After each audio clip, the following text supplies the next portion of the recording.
바울이 2차 선교 여행 중에 있다가 빌립보에서 난데없이 투옥당하고 매를 맞고 하는 일을 겪고 이제 그 다음 날이 되었습니다. 그리고 오늘은 그 다음 날 상황인데 이 상관들이 이 정도 했으면 충분하다. 이만큼 때렸고 그리고 하룻밤 옥에서 고생을 했으니까 이제 바울과 실라를 풀어줘야 되겠다 해서 부하를 보내서 이제 풀어주라 그렇게 이야기를 합니다. 간수가 그것을 기쁘게 전했는데 바울이 의외로 차갑게 이렇게 말하는 겁니다. 로마 사람인 우리를 죄도 정하지 아니하고 공중 앞에서 때리고 옥에 가두었다가 이제는 가만히 내보내고자 하느냐? 아니라 그들이 친히 와서 우리를 데리고 나가야 하리라. 아주 엄하게 말합니다. 그래서 그들이 적어도 나한테 와서 사과하고 우리를 잘 배웅해서 해야 되겠다. 왜? 그들이 불법을 저질렀다. 이렇게 얘기를 한 거죠. 이 말을 전하니까 그 상관들이 깜짝 놀라면서 로마 사람을 우리가 그렇게 했다는 게 불법인 것을 너무나 잘 아니까 저가 고발이라도 하면 우리는 굉장히 공궁에 처하고 어려워질 테니까 그대로 감옥에 찾아오는 왔습니다. 그리고 청하여서 제발 이제 이 성이 당신들이 있어서 좀 문제가 있고 하니까 좀 성을 빨리 좀 나가 달라고 그렇게 부탁하면서 배웅을 했습니다. 그런데 두 사람이 나가서 바로 나가지 않고 보면 두 사람이 옥에서 나와 루디아의 집에 들어가서 형제들을 만나보고 위로하고 가니라 이렇게 끝나게 되는데 제가 궁금한 거는 지난번에도 얘기했지만 지금 로마 시민권이라고 밝혀서 별 소용이 없지 않나라는 생각입니다. 왜냐하면 진작 밝혔으면 매도 안 맞고 감옥에도 안 갈 텐데 하나님께서는 감옥에 가야 되기 때문에 그래서 빌립보 간수의 가족들을 구원할 계획이기 때문에 매 맞고 옥살이를 했습니다. 그래서 다 전도하고 구원이 이루어졌습니다. 이제는 또 상관들이 석방시켜주면 그냥 가면 되는데 왜 굳이 또 여기서 로마 사람인 것을 얘기했을까요? 그들이 와서 사고해서 상처난 자존심을 회복할 요량이었을까요? 바울은 이런 개인적 유익을 위해서 밝힌 것 같진 않고요. 그들이 바로 떠날 때 아니야, 나는 루디아의 집에 갈 거야. 그리고 거기서 루디아의 집에 믿는 성도들을 잘 위로하고 앞으로 교회를 어떻게 해야 될 것들을 그것들을 잘 가르쳐 주는 그 일을 하고 떠나게 될 때 이 상관들이 꼼짝 못하는 거죠. 빨리 나가라고 할 수가 없어요. 저가 기분 나빠서 고발하면 우린 뭐 난처하게 되니까 하려고 하는 것 다 놔둬서 바울 일행은 거기에 교회를 잘 정돈시키도록 후속 조치와 신방 사역을 하고 이제 교회를 떠나게 되었다. 즉 바울은 개인의 유익이 아니란 빌립보 교회가 자기가 로마 시민권자인 걸 알고 불법을 행한 것을 은근히 압박용으로 쓰면서 이 빌립보 교회를 해롭게 하지 말 것을 그렇게 부탁하고 떠난 것입니다. 그런데 17장 1절에 보니까 그들이 그렇게 바뀌어요. 전에는 우리가 라고 했다가 이렇게 바뀐 것은 무슨 의미일까요? 누가가 같이 갔다 안 갔다? 안 간 거죠. 누가는 빌립보 교회에 남아서 그 교회를 덜보게 하고 누가를 뺀 그들이 이제 바울과 실라와 디모데가 암비볼리와 아볼로니아로 지나가 거기 지도를 보면 빌립보, 암비볼리, 아볼로니아 한 40km씩 되고요. 맨 나중에 도착한 데살로니가는 한 160km 정도 떨어진 항구 도시에 갑니다. 유대인의 회당이 있다 그러는데요. 데살로니가는 그 도시 이름이 남성 이름 같아요, 여성 이름 같아요. 아까 알렉산더 대왕이 이 그리스의 제국을 마게도니아를 중심으로 제국을 건설할 때 정복해서 도시를 세울 때마다 알렉산드리아 자기 이름을 붙였어요. 그걸 수십 개 세웠습니다. 지금은 이집트에 하나만 남고 다 폐허가 됐지만 그렇게 세우고 빌립보는 누구 이름이에요? 알렉산더 아버지 이름을 따서 빌립보 쳤어요. 이 데살로니가는 알렉산더의 여동생 이름이에요. 그런데 알렉산더가 지은 게 아니라 나중에 보면 33세에 죽고 나서 그 왕위를 계승하기 위해 찬탈전을 싸움 가운데 이 사위가 되는 카산더가 왕이 됩니다. 근데 이 카산더라고 하는 장군은 자기의 왕위를 누가 또 찬탈해 갈지 모르니까 알렉산더 가문의 어머니를 죽이고 알렉산더의 왕비도 죽이고 다 그렇게 죽여버립니다. 그러니까 민심이 막 흉흉하니까 그래도 알렉산더의 여동생은 내 아내이기도 하니까 나 보호하겠어, 도시를 건설하고 그 아내 이름을 데살로니가 이렇게 이름을 지어주는 그러한 일화가 있습니다. 이 데살로니가는 아까 바울이 여행할 때 모든 길은 로마로 통한다라고 하는 것처럼 고속도로가 뚫려 있어요. 그게 에그나티아 대로입니다. 지금도 이 대로는 수천 년이 지나도 아직도 성지 답사 가면 이 고속도로처럼 돼 있는데 그게 돌로 만들었기 때문에 우리처럼 뭐 아스팔트가 아니라 돌 두꺼운 돌로 만들어서 마차가 지나가고 옆에 배수로까지 만들었어요. 그 아주 튼튼한 돌인데 그 고속도로를 타고 내려와서 데살로니가에 들어가게 되고요. 이 데살로니가가 항구 도시라고 했잖아요. 오늘날 부산, 인천처럼. 그러니까 많은 에게해를 지나서 이 동쪽의 아시아에서 선박들이 상선들이 오고 가니까 이 항구 도시에 상업차 있는 사람들이 바글바글한 거죠. 그래서 한 20만 명 이상이 그 당시에 있었다고 하면 대도시이고요. 이 데살로니가가 특별히 수도입니다. 마게도냐에. 그러니까 정치적 고위 공직자들이 굉장히 많은 도시, 아주 정치력도 있고 경제력도 있고 그러한 도시니까 사람들이 많이 모이게 되는데 유대인들도 역시나 돈 벌기 위해 많이 온 거죠. 그래서 여기에 회당이 있다, 유대인들이 많다는 증거입니다. 유대인들이 10명 이상 모여서 회당이 있어서 바울이 이 두 군데는 성령이 거기에 사인이 없었기도 하지만 회당이 없고 회당이 있는 곳에서 복음을 전해야지. 빌립보에서 굉장히 고생했잖아요. 그래서 빌립보에서 사실은 바울이 고난과 능욕을 당했으면 바울도 낙심하고 두려워하고 염려하는 마음이 있었을까요? 없었을까요? 바울은 늘 성령이 충만하니까 없었을까요? 아닙니다. 바울이 이 데살로니가 전서를 쓸 때 자기 심정을 이렇게 표현한 게 있어요. 너희가 아는 바와 같이 우리가 먼저 빌립보에서 매 맞고 옥에 갇히고 그냥 그 고생을 해서 능욕을 당하였으나 우리 하나님을 힘입어 하나님의 복음을 너희에게 전했다. 자, 누구를 힘입었어요? 하나님을 힘입어. 바울도 우리와 같은 성정이 같으니까 매 맞을 때 아프고 다리 착고에 칠 때 불편하고 고통스럽고 실신할 정도의 이 상황 가운데 왜 두렵지 않고 무섭지 않고 걱정이 없겠어요? 그래서 과연 내가 이 선교 사역을 이렇게 계속해 나갈 수 있을까 할 때 누가 힘을 줘요? 하나님이 힘을 줘.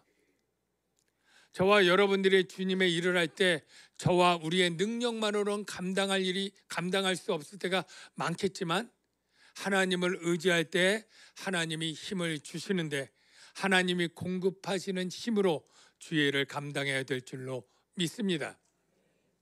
그래서 이 데살로니가에 가서 제일 먼저 어디로 갑니까? 당연히 관례대로 회당을 찾아갑니다. 근데 다행스럽게 그 회당에서 강단 자리를 주어서 거기서 강론을 할 수 있었는데 몇 번 할 수 있었다? 딱 3번 할 수 있었습니다. 새 안식일 동안. 볼까요? 바울이 자기의 관례대로 그들에게로 들어가서 데살로니가죠. 새 안식일의 성경을 가지고 강론하여 3주 강론을 한 거예요.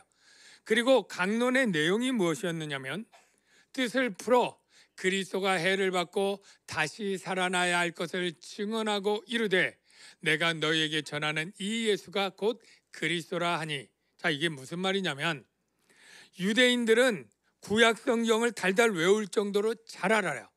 그리고 메시아 대망 사상이 있어요. 메시아가 올 것이다. 우리를 다윗 왕국처럼 영원한 나라의 왕으로 오실 것이다. 이건 다 알아요. 그래서 그 메시아를 기다리고 있는데 지금 바울이 말하는 것은 너희가 기다리던 그 메시아가 왔다. 그런데 유대인들의 착각은 뭐냐면 그 메시아가 다윗 왕처럼 온 세계를 정복하는 왕으로 올 거라고 착각하고 있는 거예요. 그래서 바울이 얘기하기를 성경을 봐라. 메시아는 승리하는 왕으로 오는 게 아니라 고난받는 왕으로 오고 건축자의 버린 돌처럼 외면받고 버림받지만 그가 하나님의 집을 짓는 자로 오고 그리고 그가 부활함으로 메시아임을 나타낼 것이다 라는 내용이 성경에 있지 않냐?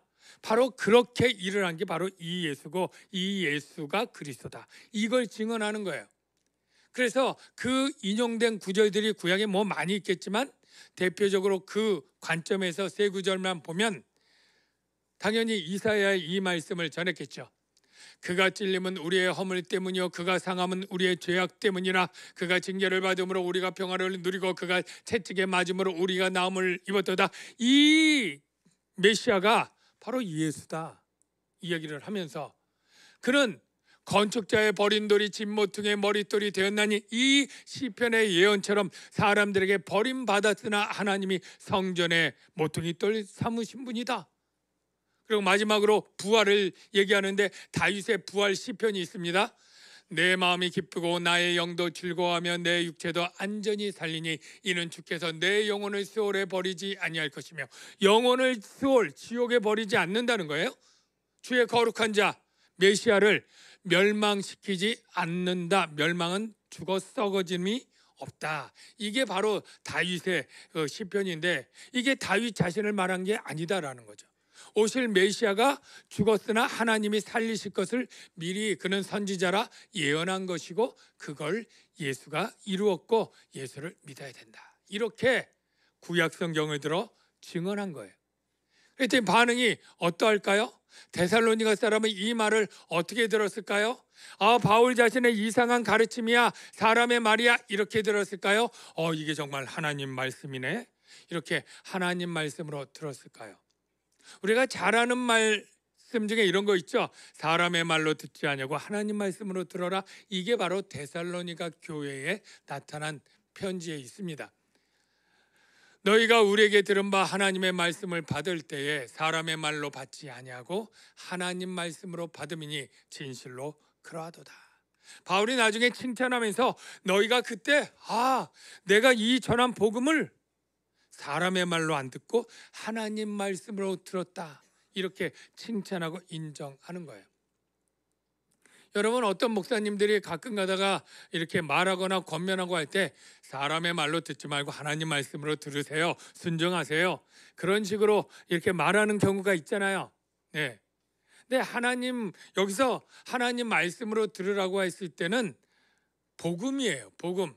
그러니까 성경의 가장 핵심인 복음을 바울이 전하고 네가 하나님 말씀으로 들어라 이렇게 하는 것은 맞지만 목사 말이 늘 다 하나님 말씀만으로 말하는 게 아니고 자신의 경험과 지식으로 그냥 권면하고 또 상담하고 할 때 다 하나님 말씀으로 들으세요. 순종하세요. 이거는 억지고 무리입니다. 제가 목사면서 이런 말하는 거 굉장히 불리한데 여러분 잘 이해해 주시기 바랍니다. 지금 바울이 얘기할 때 하나님 말씀으로 들었다. 이거는 뭐예요? 복음 전하고 그렇게 말한 거예요. 이렇게 말했죠. 하나님이 약속하신 대로 이 사람의 후손에서 이스라엘을 위하여 구주를 세우셨으니 곧 예수라. 그리고 너희가 알 것은 이 사람을 힘입어 죄사함을 너희에게 전하는 이것이며. 바울 설교의 핵심입니다. 내가 의롭다 하심을 얻지 못하던 모든 일에도 이 사람을 힘입어 믿는 자마다 의롭다 하심을 얻는 이것이라. 바울 복음의 핵심이 이게 하나님 말씀이지 그냥 모든 설교자의 목사의 모든 말이 하나님 말이다 이렇게 주장하는 것은 무리고 과장된 것이다 라고 우리가 이해하시면 되고요. 어쨌든 이 하나님의 말씀으로 들었으니까 데살로니가 사람들이 어떻게 했을까요? 여러분 제가 아까 지도 보여줄 때 여기 올림푸스 산을 제가 보여준 게 있는데 제가 강조해서 설명하지 못했는데 이 데살로니가가 항구 도시고 바다가 쭉 펼쳐져 있는데 그 육지에 딱 나타난 게 올림푸스 산이에요. 이 올림푸스 산이 몇 미터라고 아까 내가 기록해 놨는데 기억나시나요? 네. 2,919m. 백두산보다 높죠? 그러니 얼마나 잘 보이겠어요? 제주도에서도 한라산이 어디에든 보이는데 이 바다에서 이 산이 보이는데 이 올림푸스 산은 어떤 산이다? 제우스의 신족 12신이 살고 있는 산이에요. 우리 그리스 로마 신화 보면 거기 제우스 있고 헤라 아내 나오고 아테나 딸 나오고 뭐 디오니소스 나오고 뭐 많은 신들 나오잖아요. 이게 다 제우스 신의 가족들, 자녀들, 형제들 뭐 이렇게 되는 가족인데 이 올림푸스 산이 보인다. 이건 뭘 뜻하냐면 데살로니가가 굉장히 이 그리스 신화의 신들을 진짜 믿고 섬기는 영향력을 받고 있는 도시다. 늘 눈 뜨고 보면 올림푸스의 신전을 보니까. 그래서 각 집마다 우상들이 있는 거예요. 제우스 신상, 뭐 우리 헤라클레스 뭐 신상, 뭐 디오니소스 신상, 뭐 이런 신상들이 다 있는데 이 복음을 듣고 여호와 하나님만 유일한 하나님이요 주 예수 그리스도를 믿게 되니까 이 우상을 어떻게 해야 돼요? 버리는 거예요. 이 버린 것이 이 본문에는 없는데 데살로니가 편지 쓸 때 너희가 이랬지 하고 설명을 하는데 나오는 거예요. 살펴볼게요. 그들이 너희가 어떻게 우상을 버리고 누가 이제 보고해 준 사람들의 얘기를 들은 거예요. 어떻게 우상을 버리고 하나님께로 돌아와서 살아계시고 참되신 하나님을 섬기는지 이걸 알려주고 또 죽은 자들 가운데서 다시 살리신 그의 아들 예수가 하늘로부터 강림하실 것, 재림 사상이죠. 재림 사상을 너희가 어떻게 기다리는지를 말하니. 그러니까 바울이 어떤 사람이 데살로니가 교회 소식을 전해주는데 그들이 정말로 바울이 이렇게 급히 도망간 다음에 그 소식을 모르는데 그들이 우상 다 버리고요, 하나님 정말 신실하게 섬기고요, 그리고 주 예수 그리스도의 재림에 대한 신앙으로 그렇게 잘 살고 있습니다 보고를 해줘서 그걸 편지 내용에 쓴 거예요. 바울이 이 새 안식일에 전했지만 실제 이 연대를 따져보면 딱 3주만 있었다기보다 두세 달 정도 회당에서만 3일 전했고 두세 달 정도 어느 집에 기거하면서 계속 복음을 전했을 거라고 그렇게 추측을 합니다. 그래서 어떤 결과가 있었냐 하면 4절에 그 선교 결과가 이렇게 기록되어 있죠.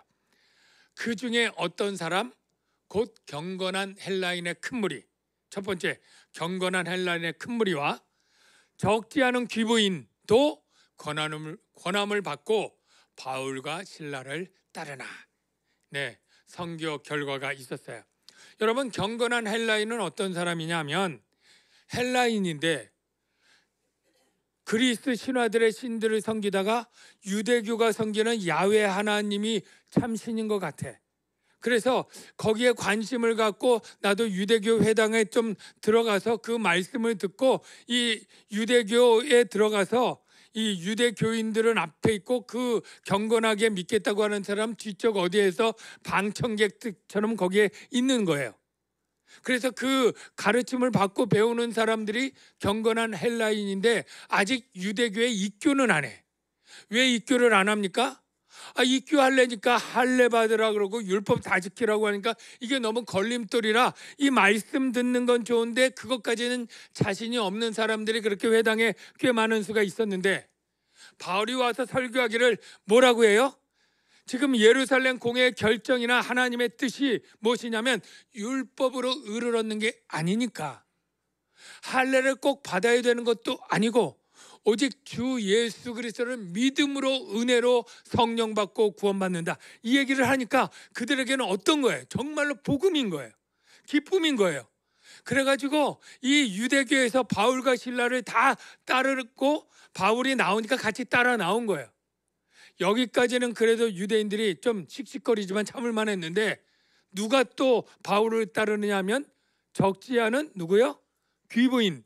이 귀부인은 누구냐면 거기가 수도니까 고위 공직자들이 많잖아요. 고위 공직자들의 아내들이 이 바울과 실라를 따르는데 이게 재정적 타격이 큰 거예요. 왜냐하면 그들이 돈이 많으니까 회당에 유지비로 헌금을 많이 했다가 그쪽으로 가게 되니까 굉장히 어려워진 거죠. 그러니까 유대인들이 시기해서 이 바울과 실라를 가만 놔둬선 안 되겠다. 어디 있지? 수소문하니까 야손이라고 하는 집에 있어요. 야손은 원래 예수라고 하는 그러한 이름의 뜻을 가졌는데 헬라식 발음으로 야손이에요. 그래가지고 일단 사람들을 모읍니다. 어떤 사람들? 자기가 나서지 않고 이 헬라인들 중에 이 청부 폭력업자, 돈 주면 이런 일을 하는 불량배들을 한 십수 명 사가지고 이 바울과 실라가 있는 야손의 집에 강제로 그냥 침입을 한 거죠. 볼까요? 그러나 유대인들은 시기하여 저자의 어떤 불량한 사람들을 데리고 때리지요. 성을 소동하게 하여 야손의 집에 침입하여 그들을 백성에게 끌어내려고 찾았으나, 근데 찾았을까요? 못 찾았을까요?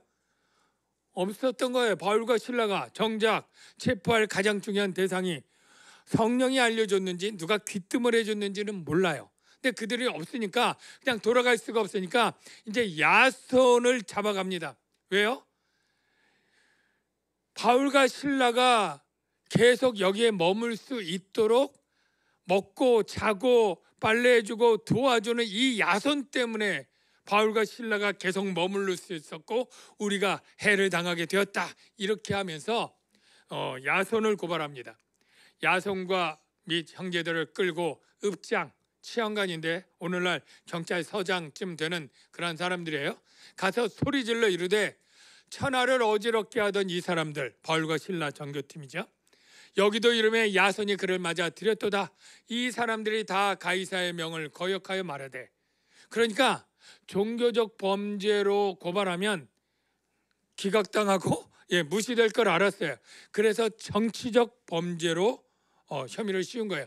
다른 임금 곧 예수라는 이가 있다더이다. 실제 예수님은 하나님 나라의 왕이고 이 세상에 속한 왕은 아닌데 그거 다 빼고 그냥 예수를 왕이라고 한다. 이렇게 걸어가지고 로마 제국의 가이사 유일한 황제를 섬겨야 되는데 예수를 다른 반역의 왕을 도모하는 자 이렇게 걸고 이제 체포한 거예요. 그래서 이 야손과 그의 형제들을 다 체포하고 있다가 이제 뭐 조금 있다가 보석금을 돈을 얼마 내라, 뭐 한 몇천만 원 내라, 그래가지고 그거 받은 다음에 풀려주면서 경고를 하는 거죠.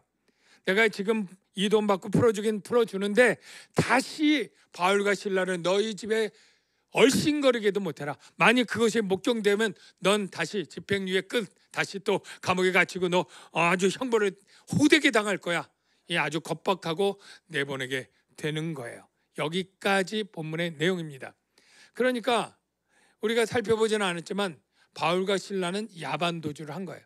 그래서 그 에그나티 도로를 벗어나서 베레아로 이제 가게 되고, 이 베레아로 갈 때는 이제 디모데 실라 놔두고 자기는 아덴으로 먼저 가고 나중에 이제 디모데 실라가 딱 오고, 그런데 아테네죠. 아테네에서 있다 보니까 이 데살로니가 교회가 너무너무 걱정이 되는 거예요. 아니 이제 개척해서 몇 개월밖에 안 된 교회니까 과연 예배 드리는 법이나 그리고 신방하는 법, 교회 조직하는 법 이런 거 모르는 게 너무 많을 텐데 이거 제대로 하고나 있을까? 그 헬라인들이 계속 그들을 협박하고 또 이렇게 막 위협하고 박해를 할 텐데 그 박해에 이 3개월밖에 안 된 이 영적 어린 아이와 같은 이 데살로니가 교회 성도들이 너무 걱정이 돼서 바울이 아테네에서 디모데를 보냅니다. 데살로니가로. 자기는 못 가. 가면 체포돼. 그러니까 그래도 헬라인인 이 호녀라인 디모데를 딱 보내고 자기는 또 아테네에서 이제 고린도로 왔어요. 그러니까 이제 디모데가 거기 가서 살펴보고 소식을 갖고 왔겠죠. 그 소식을 듣고 쓴 편지가 데살로니가 전서 후서예요. 자, 그러면 이렇게 된 이후에 데살로니가 교회는 어떻게 되었을까요? 고난 가운데 잘 견뎌내고 있을까요? 아니면 교회가 그냥 흐지부지 사라졌을까요? 이후 데살로니가 교회가 고난받은 것은 맞아요. 이렇게 말합니다. 그들이 유대인들에게 고난을 받은 것 같이 너희도 너희 동족 즉 헬라인에게 동일한 고난을 받았느니라. 이렇게 얘기를 하고요. 그들이 많은 환난 가운데 어떤 교회가 됐다고 보고를 받느냐면 이런 보고를 받습니다.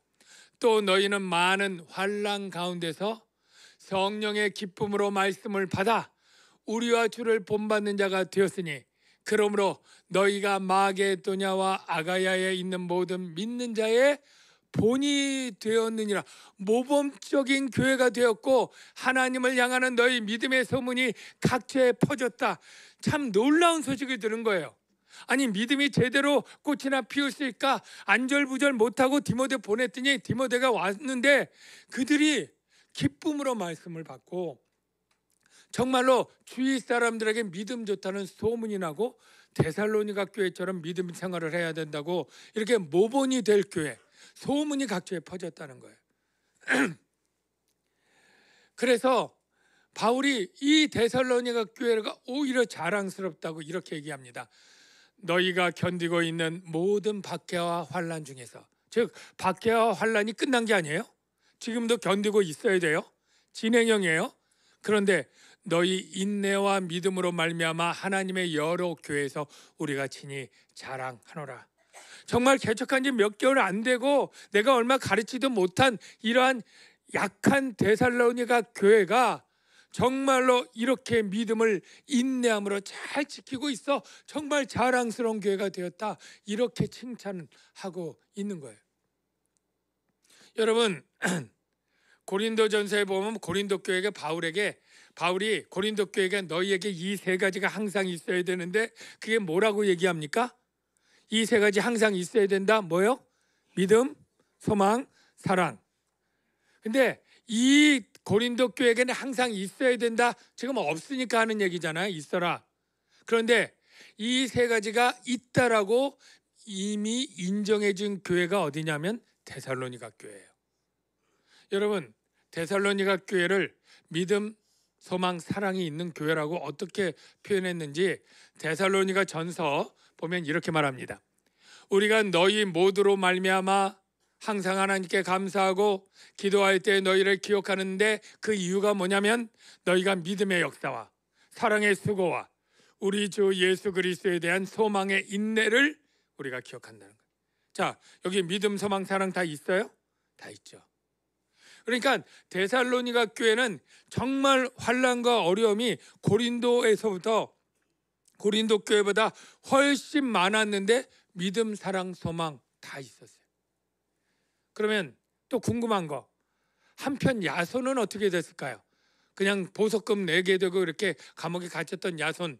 성경에 야손 얘기가 그 다음에 나오지 않는데 딱 한 번 나오는 게 있어요. 그게 언제냐면 7년 지난 어느 날 고린도에서 바울이 로마서를 딱 쓰는데 그때 야손 이름을 이렇게 거명합니다. 나의 동역자 디모데와 나의 친척 동포 같은 유대인인 누기오와 야손과 소시바도. 그러니까 누기오, 야손, 소시바도가 너희에게 문안하느니라. 이 말은 뭐예요? 로마 교회에게 문안하는 이 야손도 고린도에서 나의 동역자처럼 같이 믿음 안에 있는 형제다. 이런 얘기가 입증이 되는 것이죠.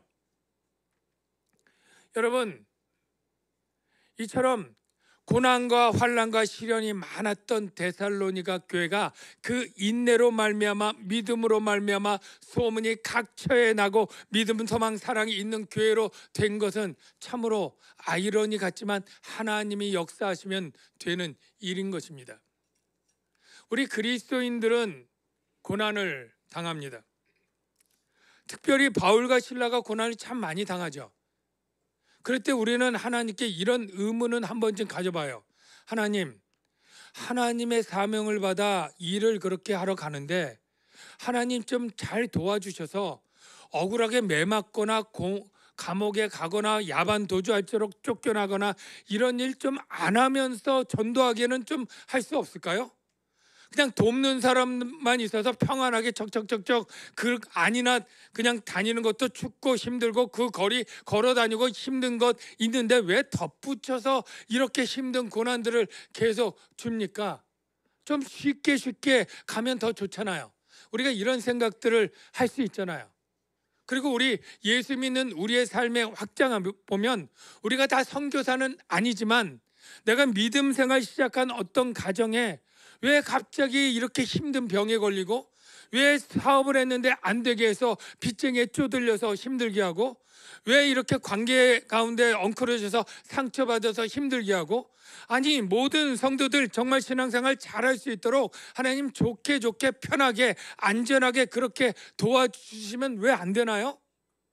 이런 질문들을 우리가 속으로 하잖아요. 서운해하면서, 원망하면서. 근데 주님은 이렇게 얘기하는 거예요. 그것은 너희가 더 믿음을 확실하게 하기 위해서 내가 너희를 연단하는 거야, 이렇게 설명을 합니다. 여러분, 금광석 아시죠? 금가루가 섞여 있는 그 광석이, 그것을 금을 캐내기 위해서 그걸 빠개고 쪼개고 화학약품 쓰고 나중에 불로 태워서 불순물들 다 제거해야지 순도 99%의 보물 같은 그런 금이 나오는 것, 여러분 다 아시지 않습니까?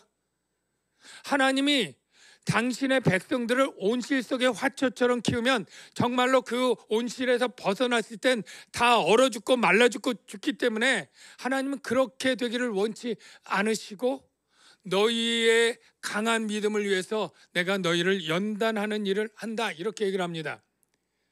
베드로 전서에 이렇게 말합니다. 너희를 연단하려고 오는 시험을 뭐라고 해요? 연단하는 불이다, 이렇게 얘기를 합니다. 이상히 여기지 말라 얘기합니다. 너희가 이제 여러 가지 시험을 말미암아 잠깐 근심하게 되지 않을 수 없으나 오히려 너희가 크게 기뻐할 수 있다. 왜? 그 시험으로 너희의 믿음이 확실해지고 불로 연단하여도 없어질 금보다 더 귀하게 되니까. 시험은 우리의 믿음이 확실하도록 연단한다는 거예요. 어떤 분들이 특히 하나님, 왜 우리 가정은 그냥 평균적인 연단보다도 더 심하게 연단하나요? 왜 이런 시험거리가 계속 있죠? 이렇게 물을 때 저는 이런 답변을 하기도 합니다. 저도 잘 모르지만 하나님께서 혹시 집사님의 가정을 더 귀하게 쓰시려고 훈련하는 것은 아닐까요? 제가 공대를 들어갔는데 계열별로 들어가고 1학기 성적으로 2학년 때 9개의 공과대학 과를 정하게 되는데, 저는 1학년 때 계속 연극한다고 공부도 안 해가지고 내가 원하는 건축과에 떨어지고 미달된 데에 들어갔는데 그게 요공학과였어요. 지금 뭐 도자기 유리, 시멘트, 무기재료 이런 것들을 공부하는 건데 전혀 관심이 없고 재미도 없고 지금도 하나도 기억나지 않는데 한 가지 딱 생각나는 게 있다고 전에 말씀드렸죠. 예, 여러분, 도기와 자기를 어떻게 구분하냐면 도기는 1100도에서 1200도까지 구워요. 자기는 1300도 이상으로 구워야 돼요. 도기는 툭 치면 그냥 툭 소리가 납니다. 항아리, 장독 이런 거 만드니까. 자기는 툭 치면 쨍 하는 소리가 납니다.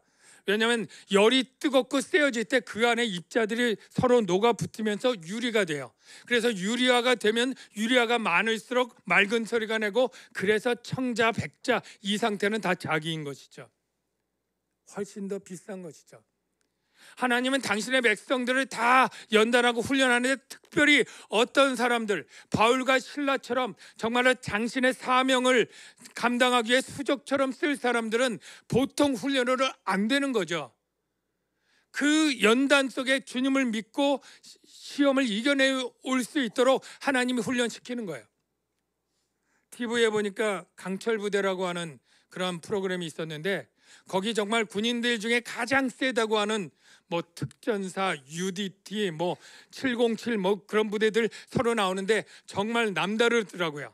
예, 기본 체력은 물론이고 이 수십 킬로짜리 짐 메고 산악 가고 해변길 달리고 진흙탕 가고 거기 로프 타고 올라가서 총 쏘고 이런 것들을 정말 수행을 잘하니까 일반 병사 정말 몇 명 몫을 하는 그러한, 그래서 한 1, 20명 가면 어떤 큰 정말 작전도 수행할 수 있는 그런 아주 그냥 강철과 같은 그런 대원들이죠.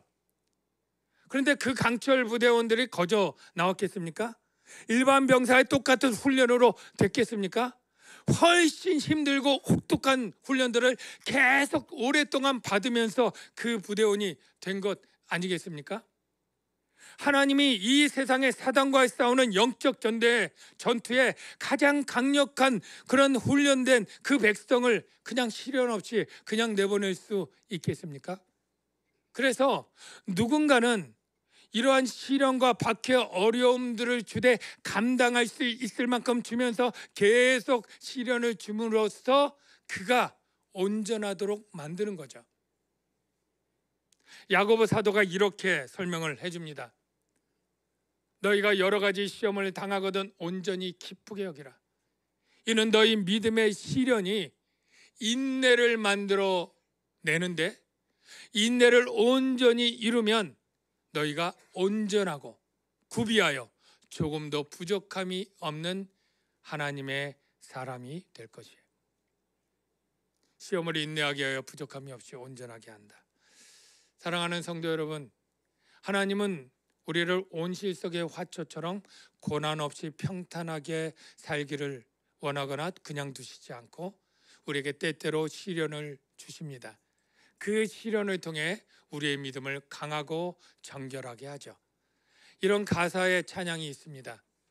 내게 허락하신 시련을 통해 나의 믿음 더욱 강하게 자라나고 험한 산과 골짜기 지나는 동안 주께 더 가까이 나를 이끄시네. 그 시련은 주님께 더 가까이 나아가도록 하는 하나님의 손길이세요. 그래서 내 믿음이 오직 주만 바라보고 나갈 수 있도록 정결하게 단련하는 불이 되는 거죠. 우리 같이 이 찬양 부르고 기도하면 좋겠습니다.